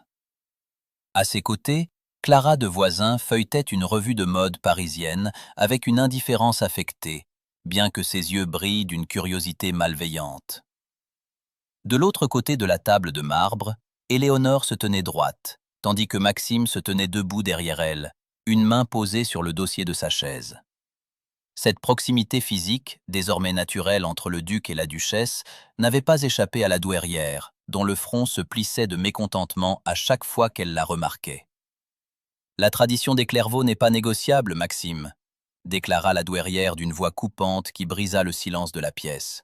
« Depuis 3 générations, chaque nouveau mariage dans notre maison est célébré par un grand bal de présentation à la noblesse de la province. C'est un devoir envers notre nom. Ne pas l'organiser dans les 30 jours suivant vos noces serait interprété comme un aveu de honte. Ce mariage a été célébré dans l'intimité pour des raisons qui nous regardent, répondit Maxime d'une voix glaciale. Je n'ai nul besoin de l'approbation de la province pour mener ma vie. Clara de Voisin leva les yeux de sa revue, laissant échapper un soupir théâtral. Oh Maxime, ne soyez pas si rigide, le monde parle déjà tant. On chuchote dans tous les salons de la capitale que vous gardez votre nouvelle épouse enfermée dans ce château comme un secret inavouable. Certains disent même que sa particularité est si effrayante que vous n'osez pas la montrer à la lumière du jour. Si vous refusez ce bal, vous confirmerez toutes ces vilaines rumeurs. » La douairière hocha la tête, un sourire satisfait étirant ses lèvres minces. Clara dit vrai. La noblesse locale s'impatiente. Ils veulent voir la nouvelle duchesse de Clairvaux. Si elle est aussi digne de ce titre que vous le prétendez, pourquoi la cacher? À moins, bien sûr, que vous ne réalisiez enfin l'erreur que vous avez commise et que vous préfériez éviter l'humiliation publique de présenter une femme défigurée à nos pères. Maxime fit un pas en avant, le visage contracté par une rage sourde. Ses doigts se serrèrent sur le dossier de la chaise d'Éléonore. « Assez, dit-il, sa voix vibrant d'une menace si sombre que Clara en perdit son sourire. Je n'autoriserai pas ce bal si c'est pour en faire un tribunal pour mon épouse. Ma décision est prise. Il n'y aura pas de réception. Nous l'organiserons. » La voix d'Éléonore, calme, claire et parfaitement posée, coupa court à la réplique du duc. Maxime se tourna vers elle, la surprise se peignant sur ses traits sévères. Sur son fauteuil, la douairière se redressa, les yeux écarquillés. Éléonore se leva lentement. Elle fit face à sa belle-mère, relevant le menton pour exposer pleinement sa joue gauche à la lumière crue de la matinée. La cicatrice d'argent se dessina nettement sur sa peau claire. « Éléonore, » dit Maxime à voix basse, une lueur d'inquiétude dans les yeux. « Vous n'avez pas à faire cela. Vous n'avez rien à prouver à ces gens. » « Au contraire, Maxime, » répondit-elle en tournant vers lui un regard empreint d'une détermination farouche. « Si nous annulons ce bal, votre mère et mademoiselle de Voisin diront partout que je me cache par honte. La société pensera que le duc de Clairvaux regrette son choix. Je refuse que votre nom soit associé à la lâcheté, et je refuse de vivre recluse dans ce château comme si ma présence était une offense. » Elle se tourna à nouveau vers la douairière, ses yeux sombres ancrés dans ceux de la vieille femme. « Écrivez à vos amis à Paris, madame. Envoyez les invitations à toute la noblesse de la province. Dites-leur que la duchesse de Clairvaux les attend à Valrose dans 8 jours. Nous ouvrirons la grande galerie et nous danserons sous les lustres. » Clara laissa échapper un petit rire nerveux, tandis que la douairière ouvrait brusquement son éventail, le faisant claquer avec force. « Quelle audace pour une fille de ton rang !» murmura la douairière, bien que sa voix trahisse une pointe de déstabilisation face à cette assurance. « Tu crois pouvoir affronter le mépris du monde avec de belles paroles? Ils viendront par curiosité, Éléonore. Ils viendront pour voir la cicatrice dont tout le monde se moque. Ils riront derrière leurs éventails, et mon fils sera la risée de la province. »« Qu'ils viennent, » répliqua Éléonore, un sourire fier apparaissant sur ses lèvres. « Et nous verrons qui rira à la fin de la soirée. » Maxime observa sa femme. L'inquiétude qui le rongeait fit place à une immense vague de fierté et d'admiration.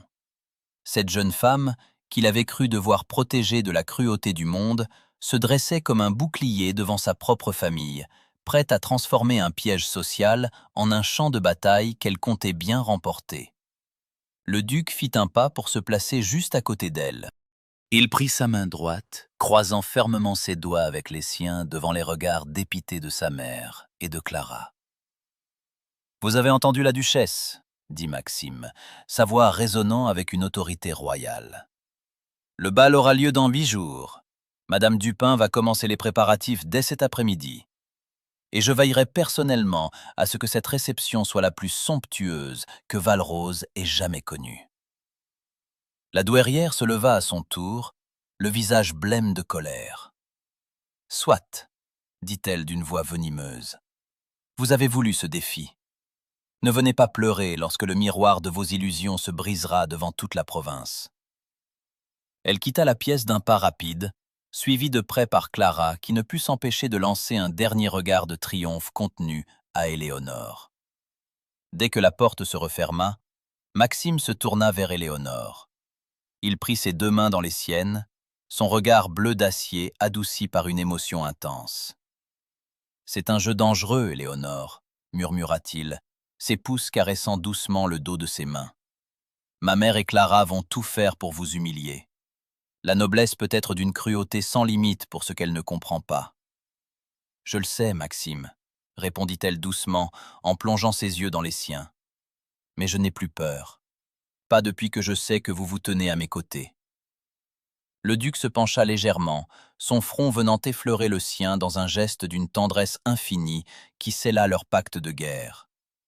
Le bal était accepté, la date était fixée. Mais alors qu'ils restaient ainsi unis dans le silence du salon de musique, Éléonore sentit le poids du risque qui pesait désormais sur leurs épaules. Ce bal serait soit le triomphe de leur amour naissant, soit leur ruine sociale définitive. Le silence de la nuit s'était posé sur le château de Valrose, interrompu seulement par le crépitement régulier du feu dans la grande cheminée des appartements de la duchesse. La veille du grand bal, une atmosphère de veillée d'armes régnait dans le domaine. Dans la pièce tapissée de soie bleu profond, Éléonore se tenait debout devant le miroir en pied. Elle venait de renvoyer ses servantes, voulant affronter seule l'angoisse qui montait en elle à mesure que les heures s'écoulaient. Le lendemain, les carrosses de toute la province franchiraient les grilles de Valrose. Les regards curieux, les chuchotements venimeux, les rires dissimulés sous les éventails. Elle savait ce qui l'attendait. Sa tante, ses cousines, la douairière et Clara de Voisin avaient préparé ce tribunal avec une minutie cruelle. Un frappement doux et hésitant contre le bois de la porte la fit sursauter. « Entrez » dit-elle d'une voix un peu plus basse qu'à l'accoutumée. La porte s'ouvrit sur Maxime. Il portait une simple chemise de lin blanc au col ouvert sous sa veste d'intérieur en velours sombre. Il ne portait pas ses gants. Dans sa main droite, il tenait un coffret de bois précieux marqueté d'argent et gainé de velours cramoisi. Ses yeux d'acier, d'ordinaire si réservés, trahissaient une inquiétude et une tendresse qu'il ne cherchait plus à dissimuler. Il referma la porte derrière lui et resta un instant immobile, observant Éléonore dans la lumière adoucie des bougies. « Vous ne dormez pas, Éléonore » demanda-t-il avec une douceur particulière. « Je pensais à demain » avoua-t-elle en se tournant vers lui. « À la foule qui va envahir ce château. À votre mère, à Clara. Je serais une menteuse si je vous disais que je ne redoute pas leur regard. » Maxime s'avança lentement vers elle. Il posa le coffret sur la coiffeuse de bois de rose, à côté du miroir. « Ma mère et Clara ne cherchent qu'à vous faire douter de ce que vous valez, » dit-il en s'arrêtant tout près d'elle. « Mais elles ont oublié une chose essentielle. Vous n'êtes pas seule. Vous ne l'êtes plus depuis le jour où vous m'avez regardé en face dans le salon de votre tante. » Il posa sa main sur le couvercle du coffret et l'ouvrit d'un geste délibéré. La lueur des bougies accrocha immédiatement 1000 feux au fond de l'écrin. Sur le velours noir reposait un diadème de diamants et de saphirs d'une facture ancienne, accompagné d'un lourd collier assorti. Les pierres précieuses brillaient d'une eau si pure qu'elles semblaient capturer la lumière pour la restituer en éclairs étincelants. Éléonore retint son souffle. « Les diamants des Clairvaux » murmura-t-elle, reconnaissant le parure mythique dont sa tante lui avait autrefois parlé avec une envie amère. « Maxime, c'est la parure de la duchesse. »« C'est votre parure, » répliqua-t-il sans hésiter. « Elle appartient à la femme qui porte mon nom et qui règne sur ce domaine. Ma mère l'a réclamée dès son arrivée, prétendant qu'une provinciale marquée ne saurait honorer de tels joyaux. Elle comptait la confier à Clara pour la soirée de demain. » Un pli de colère traversa le visage du duc avant d'être balayé par une expression de fierté absolue. « Mais ces pierres ont été taillées pour des femmes de race et de courage. Elles sont à vous, Éléonore. » Il prit le collier de diamants dans l'écrin. Le métal froid et les pierres étincelantes oscillèrent entre ses doigts puissants. Il se passa derrière elle, s'approchant si près qu'Éléonore pouvait sentir la chaleur de son corps contre son dos. Le parfum de cèdre et d'ambre qui l'accompagnait toujours l'enveloppa tout entière. Délicatement, Maxime passa le collier autour de son cou de cygne. Le contact du platine glacé contre sa peau la fit frissonner, mais les doigts de Maxime, fermant le fermoir dans sa nuque, étaient brûlants. Ses mains s'attardèrent sur ses épaules, lisses et découvertes par sa déshabillée de soie. Dans le miroir en pied, leurs regards se croisèrent. La parure de diamant étincelait au-dessus de la ligne fine de son décolleté, projetant des éclats de lumière sur sa peau. Mais ce qui frappait le plus, c'était le contraste tragique et magnifique entre la splendeur des joyaux et la longue marque d'argent qui traversait sa joue gauche. « Regardez-vous, Éléonore, » murmura Maxime à son oreille, sa voix basse troublant le silence de la chambre. « Ma mère pensait que ces diamants feraient ressortir ce qu'elle appelle votre imperfection. Elle pensait que les pierres éclipseraient votre visage. » Lentement, Maxime contourna la jeune femme pour se placer face à elle. Sa main droite s'éleva. Ses doigts, tremblants d'une émotion contenue qu'elle ne lui avait jamais vue, s'approchèrent de sa joue. Éléonore ne recula pas. Elle retint son souffle, les yeux ancrés dans les siens. Les doigts de Maxime se posèrent doucement sur la cicatrice d'argent. Il ne s'agissait plus de l'effleurement distant ou de la protection de l'homme d'État. C'était une caresse lente, passionnée, d'une tendresse à couper le souffle.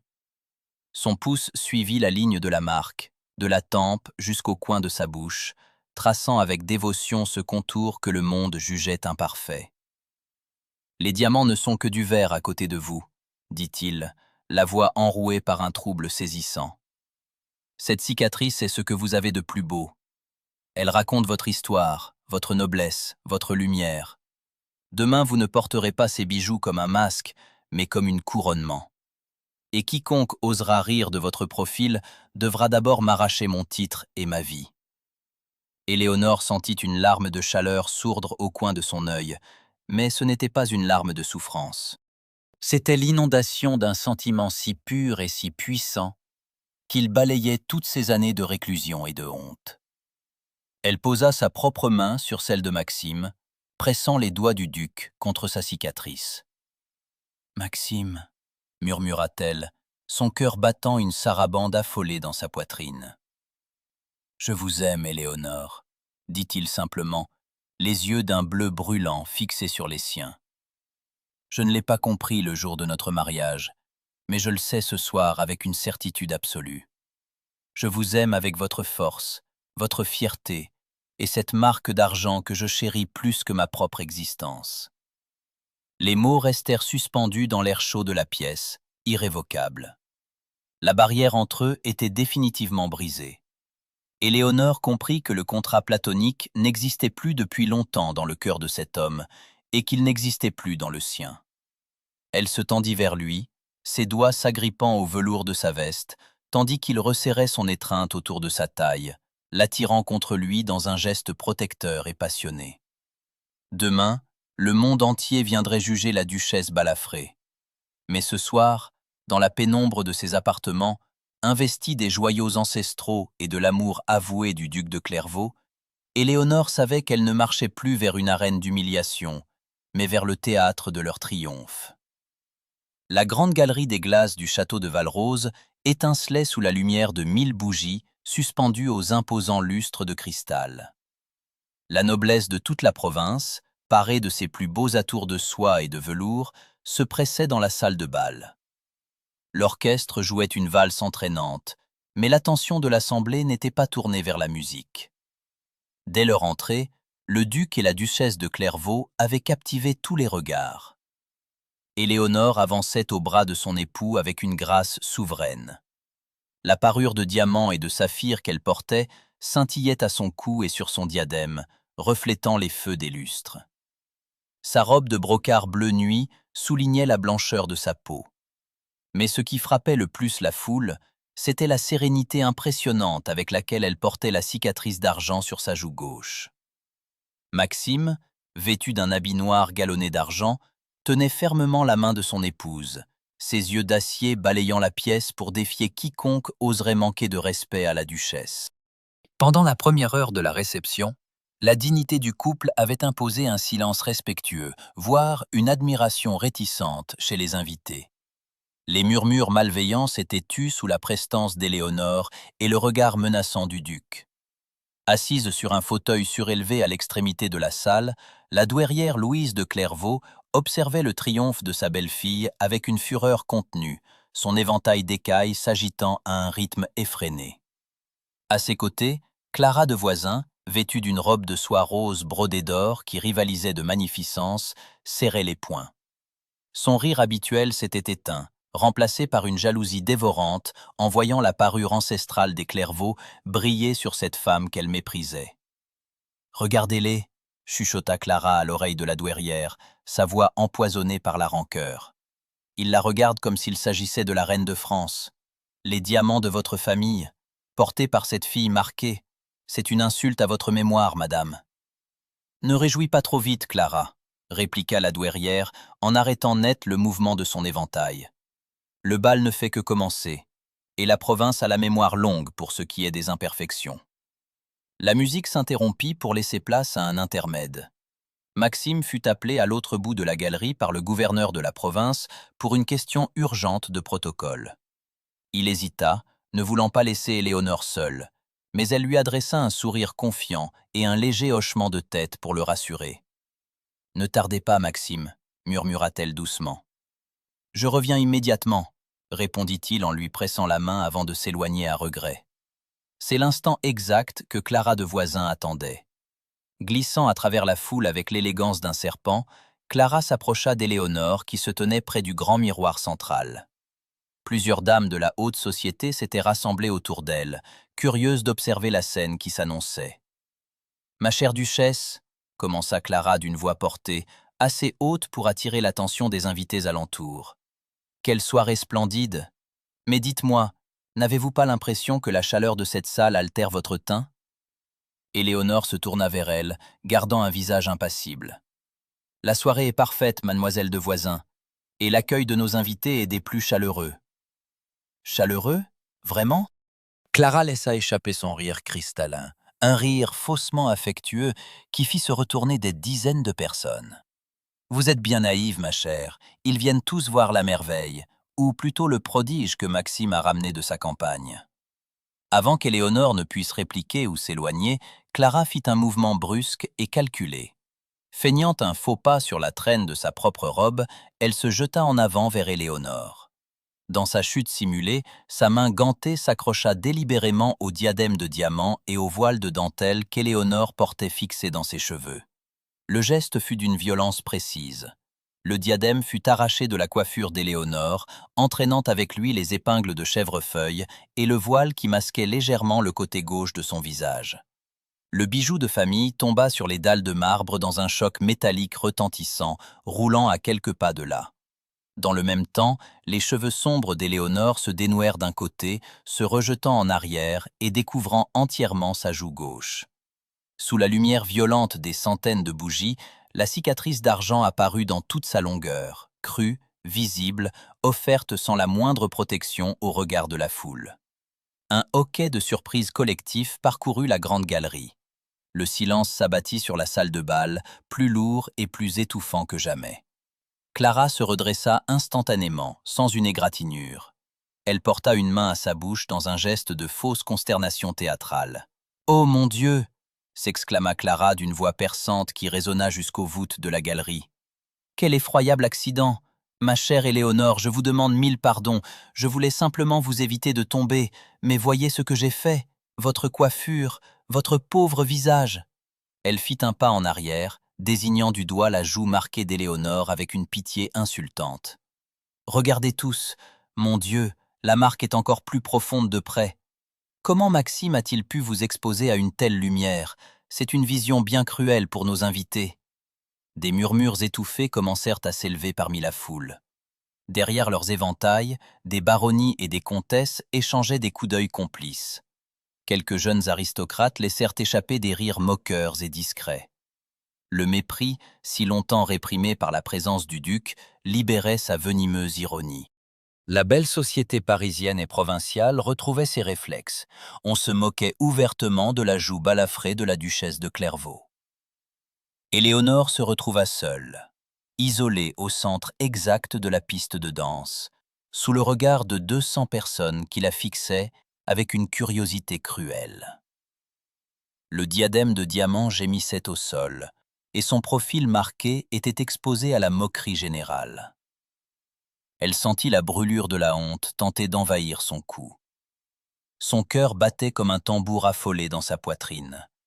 Tout son être lui criait de fuir, de courir vers ses appartements et de s'enfermer à double tour pour échapper à cette humiliation publique. Mais elle se rappela les mots de Maxime la veille au soir, dans la pénombre de sa chambre. « Vous n'êtes pas seule, vous êtes la duchesse de Clairvaux. » Refusant de donner à Clara et à la douairière le spectacle de sa défaite, Éléonore ne baissa pas les yeux. Elle ne couvrit pas son visage de ses mains. Au contraire, dans un effort de volonté surhumain, elle s'immobilisa, redressa la tête et brava la foule d'un regard sombre et fier, bien que des larmes d'indignation menacent de jaillir au coin de ses yeux. À l'autre bout de la galerie, la foule s'écartait brutalement. Maxime de Clairvaux venait de voir la scène. Son visage était devenu d'une lividité effrayante, et ses yeux d'acier brillaient d'une fureur si dévastatrice que les invités sur son passage se reculaient avec terreur. La confrontation finale venait d'éclater devant toute la société réunie, et le destin de la duchesse suspendait le souffle de l'assemblée tout entière. Le silence qui s'était abattu sur la grande galerie de Valrose était si lourd, si étouffant, que le crépitement des bougies dans les lustres de cristal semblait soudain faire un bruit assourdissant. 200 aristocrates, parés de soie et de velours, retenaient leur souffle. Éléonore restait debout au centre exact de la piste de danse. Ses cheveux sombres, dénoués d'un côté par le geste perfide de Clara, retombaient sur son épaule, laissant sa joue gauche entièrement exposée à la lumière crue. La cicatrice d'argent brillait sur sa peau blanche, cible de tous les regards. À ses pieds, le diadème de diamants et de saphirs des Clairvaux gisait sur les dalles de marbre, ses pierres précieuses jetant des éclats froids sous les bougies.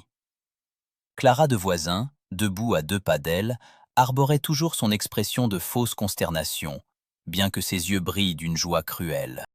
Elle jeta un coup d'œil vers la foule, savourant les murmures qui commençaient à renaître, les rires étouffés derrière les éventails de plumes. « Quel malheur !» murmura Clara d'une voix faussement désolée qui résonna dans toute la galerie. « Une si belle parure. Mais je suppose que certaines choses ne sont tout simplement pas faites pour être portées par tout le monde. » La vérité finit toujours par se voir sous la lumière. La douairière Louise de Clairvaux, depuis son fauteuil d'apparat, laissa échapper un soupir de satisfaction. Le piège avait fonctionné. L'imperfection de la duchesse était exposée à la risée générale, et l'honneur de la famille semblait définitivement compromis par cette union ridicule. C'est alors que la foule s'écarta brusquement à l'autre bout de la galerie. Maxime de Clairvaux s'avançait. Ses pas, lourds et réguliers, résonnaient sur le marbre comme des coups de tonnerre. Son visage était d'une pâleur de cire, ses traits si contractés qu'ils semblaient taillés dans la pierre. Ses yeux d'acier, d'ordinaire si froids et impénétrables, brûlaient d'une fureur si dévastatrice que les invités reculaient de plusieurs pas sur son passage, terrorisés à l'idée de croiser son regard. Clara, voyant le duc approcher, redressa le buste et s'apprêta à l'accueillir avec son plus beau sourire de victime innocente. « Maxime, » commença-t-elle en tendant la main vers lui, « ce fut un terrible accident, je vous jure que je voulais seulement… » Maxime passa devant elle sans lui accorder le moindre regard, l'ignorant avec un mépris si absolu que la jeune femme en resta la bouche ouverte, la main suspendue dans le vide. Le duc s'arrêta devant son épouse. Il la regarda. Éléonore se tenait toujours droite, le menton levé, mais ses yeux sombres brillaient de larmes de colère qu'elle refusait de laisser couler. Sa joue marquée tremblait légèrement sous l'effet de l'émotion. Sans un mot, Maxime s'agenouilla lentement sur un genou devant elle. La foule laissa échapper un murmure de stupeur. Un duc de Clairvaux ne s'agenouillait devant personne, pas même devant le roi. Pourtant, Maxime se pencha et ramassa délicatement le diadème de diamants sur le sol. Il se redressa, tenant le bijou d'une main ferme, mais ses yeux ne quittèrent pas le visage d'Éléonore. Il fit un pas de plus, brisant la dernière distance qui les séparait. Devant les 200 invités pétrifiés, devant sa mère qui s'était levée de son fauteuil, et devant Clara de Voisin qui blêmissait à vue d'œil, Maxime leva sa main libre. Ses longs doigts, débarrassés de ses éternels gants de cuir, vinrent se poser avec une infinie douceur sur le côté droit du visage d'Éléonore, soutenant sa tête. Puis lentement, avec une délibération solennelle, il pencha son visage vers le sien. Au lieu de chercher à cacher sa joue gauche, au lieu de détourner la tête, le duc de Clairvaux posa ses lèvres directement sur la cicatrice d'argent d'Éléonore. Ce ne fut pas un baiser rapide ou de convenance. Ce fut un baiser long, appuyé, d'une tendresse et d'une passion si évidente que le temps sembla s'arrêter dans la grande galerie. Ses lèvres se pressèrent contre la marque argentée, revendiquant chaque millimètre de cette peau blessée, transformant le symbole de son ancienne douleur en un autel de leur amour. Éléonore ferma les yeux, sentant une chaleur immense l'envahir. Les larmes qui menaçaient de tomber coulèrent enfin, mais c'étaient des larmes de délivrance. La honte, le mépris, les moqueries de sa tante et les rires de la cour, tout venait d'être balayé par la chaleur des lèvres de son époux. Un silence de mort s'abattit sur l'assemblée. Les rires s'éteignirent instantanément. Les éventails se figèrent. Les invités se regardaient, saisis par la puissance de ce geste qui bafouait toutes les règles de la bienséance mondaine pour proclamer une vérité bien plus grande. Maxime releva la tête. Ses yeux bleus, lorsqu'il regarda Éléonore, étaient remplis d'une dévotion sans bornes. Avec une douceur infinie, il utilisa son pouce pour essuyer la larme qui coulait sur sa joue marquée, puis il replaça délicatement le diadème de diamant dans ses cheveux dénoués, couronnant à nouveau sa duchesse. Il se tourna ensuite vers l'assistance. Sa voix, grave, puissante et dénuée de toute hésitation, résonna sous les voûtes de la galerie. « Messieurs, mesdames, dit-il, son regard d'acier balayant la pièce avec une autorité royale. Vous vous moquiez de sa cicatrice, jusqu'à ce que vous réalisiez quelle est la marque de sa noblesse. Cette femme a risqué sa vie pour sauver celle de son frère. Elle porte sur son visage le courage que beaucoup d'entre vous n'auront jamais dans leur cœur. Elle est ma duchesse. Elle est ma vie. Quiconque ose rire d'elle insulte mon nom, et je réclamerai réparation par le fer dès demain matin. » Il fixa Clara de Voisin avec une froideur meurtrière. « Quant à vous, mademoiselle, votre présence à Valrose prend fin à cet instant. Mes gardes préparent votre calèche.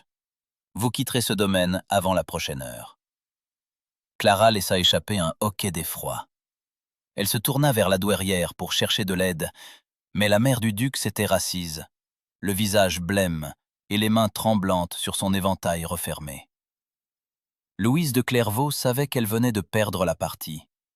Son fils avait choisi, et la province entière venait de voir que le pouvoir à Valrose appartenait désormais à la duchesse Balafré. Maxime offrit à nouveau son bras à Éléonore. « Me feriez-vous l'honneur de cette valse, madame la duchesse ?» demanda-t-il avec un sourire tendre qui n'existait que pour elle. Éléonore posa sa main sur son bras, sentant la force et la chaleur de son époux se propager en elle. Elle redressa le menton, exposant fièrement sa joue d'argent à la lumière des 1000 bougies. « Avec joie, monsieur le duc, » répondit-elle d'une voix claire. L'orchestre, sur un signe de l'intendante Madame Dupin qui observait la scène depuis la galerie des musiciens avec des larmes aux yeux, reprit la musique. Le duc et la duchesse s'élancèrent sur la piste de danse, seuls au centre de la galerie, sous les regards désormais respectueux et émerveillés d'une assemblée conquise par la force de leur amour. La bataille sociale était remportée, et le destin d'Éléonore venait d'être scellé par le baiser le plus scandaleux et le plus magnifique de l'histoire de la province. Le silence était enfin revenu sur le château de Valrose. Les derniers carrosses avaient quitté la cour d'honneur depuis plus d'une heure, emportant avec eux une noblesse provinciale encore stupéfaite par les événements de la soirée. La grande galerie des glaces était désormais éteinte, mais dans la bibliothèque, un grand feu de cheminée projetait ses lueurs dorées et mouvantes sur les reliures de cuir et les hauts rayonnages de chêne. Éléonore se tenait debout près de la table de lecture, la même où elle avait affronté le duc pour la première fois dans ce château. Elle avait retiré son voile de dentelle, laissant ses longs cheveux sombres cascader librement sur ses épaules. Ses doigts effleurèrent le lourd collier de diamants et de saphirs qui ornait encore son cou. Ses forces commençaient à l'abandonner, non pas de fatigue, mais sous le poids de l'immense émotion qui l'avait traversée. La porte s'ouvrit doucement. Maxime entra, refermant le battant derrière lui.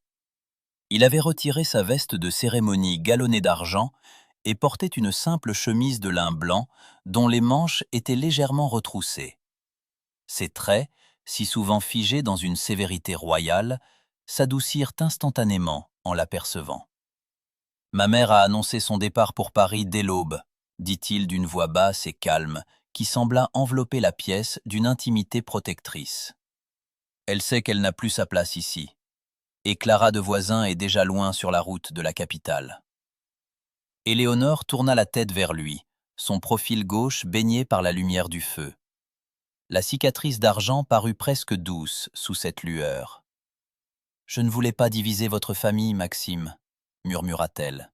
« C'est ma mère qui a choisi la discorde, » répondit le duc en s'approchant d'elle. « Elle n'a jamais compris que la véritable noblesse ne réside pas dans l'absence de failles, mais dans la force de les surmonter. Ce soir, vous avez sauvé notre nom de l'hypocrisie. » Il s'arrêta juste derrière elle. Ses mains s'élevèrent pour se poser sur ses épaules, un geste désormais familier qui fit frémir Éléonore de bien-être. « Permettez-moi, » dit-il doucement. Avec une infinie patience, ses doigts agiles dénouèrent le fermoir du collier de diamants. Le bijou glissa entre ses mains, et il le posa sur la table sans un regard pour son éclat. Puis, ses doigts se glissèrent dans ses cheveux pour retirer délicatement le diadème de saphir, libérant tout à fait sa chevelure. « Ces pierres sont magnifiques, » dit Éléonore en se retournant pour lui faire face, « mais elles sont bien lourdes pour une seule femme. »« Vous n'aurez plus jamais à les porter comme une armure, » répondit Maxime en plongeant ses yeux d'acier dans les siens. « Le monde a vu qui vous étiez. Ils ont vu la duchesse, mais surtout, ils ont vu la femme que j'aime. » Éléonore sentit son cœur se gonfler d'une joie si intense qu'elle en eut presque le souffle coupé. Elle posa ses mains sur la poitrine de Maxime, sentant le battement régulier et fort de son cœur sous le lin fin de sa chemise. « Dans la calèche qui nous menait ici, » rappela-t-elle avec un léger sourire, « vous m'avez promis un mariage platonique, des appartements séparés et une distance polie. Vous m'avez dit que nous mènerions des vies indépendantes. » Maxime laissa échapper un rire doux, un son rare et magnifique qui fit vibrer l'air de la bibliothèque. Il prit ses deux mains dans les siennes, pressant ses paumes contre sa poitrine. « J'étais un imbécile, Éléonore, un homme terrifié par la vérité. Depuis la mort de mon père, j'avais construit ce château de glace autour de moi pour me protéger des intrigues de la cour. Je pensais que l'amour était une faiblesse que les hommes de mon rang ne pouvaient se permettre. Mais le jour où vous avez refusé de baisser les yeux dans le salon de votre tante, vous avez brisé cette glace. » Il leva une main pour caresser sa joue gauche. Son pouce suivit la ligne de la cicatrice d'argent avec une dévotion presque religieuse. « Cette marque m'a appris ce qu'était le véritable courage. Et chaque jour passé à vos côtés, à vous voir gérer ce domaine, à vous voir défendre nos gens, n'a fait que renforcer ce sentiment. Je ne veux plus de cette distance, Éléonore. Je ne veux plus de ce contrat froid. Je veux être votre mari, dans tous les sens du terme. Je veux partager vos jours, vos nuits, vos peines et vos joies. » Éléonore leva les yeux vers lui, son regard brillant d'une certitude absolue. Les doutes qui l'avaient habité pendant des années, cette sensation d'être une intruse défigurée dans un monde trop parfait, s'évanouirent définitivement. « J'ai partagé vos combats, Maxime, et j'ai appris à respecter l'homme derrière le duc. Mais ce soir, je sais que mon cœur vous appartient tout entier. Je vous aime, non pas pour le titre que vous m'avez offert, mais pour l'homme que vous êtes lorsque nous sommes seuls dans cette pièce. » Maxime ne répondit pas par des mots. Il se pencha et l'attira contre lui. Ses bras l'enveloppèrent avec une force protectrice, et ses lèvres trouvèrent les siennes. Ce baiser n'avait rien de la théâtralité du bal. Il était doux, lent, empreint d'une promesse silencieuse et éternelle. C'était le sceau de leur véritable union, celle de deux âmes blessées par la vie qui avaient trouvé l'une dans l'autre leur port d'attache. Lorsqu'ils se séparèrent enfin, Maxime posa son frottement contre le sien, un sourire épanoui sur les lèvres. « Demain, » commença-t-il, « nous irons voir les fermiers. Nous avons un toit à réparer chez les Martineau. Et un domaine à gouverner ensemble, ajouta Éléonore avec un éclat de malice dans les yeux. Ensemble, répéta le duc. Il prit sa main, croisant fermement ses doigts avec les siens, et la guida vers la fenêtre. Dehors, l'aube commençait à poindre sur la forêt de Valrose, chassant les ombres de la nuit pour laisser place à la lumière d'un jour nouveau. Éléonore regarda le paysage qui s'éveillait, sa main serrée dans celle de son époux, avec la certitude que plus aucune moquerie ne pourrait jamais l'atteindre, car elle était désormais aimée et protégée pour l'éternité.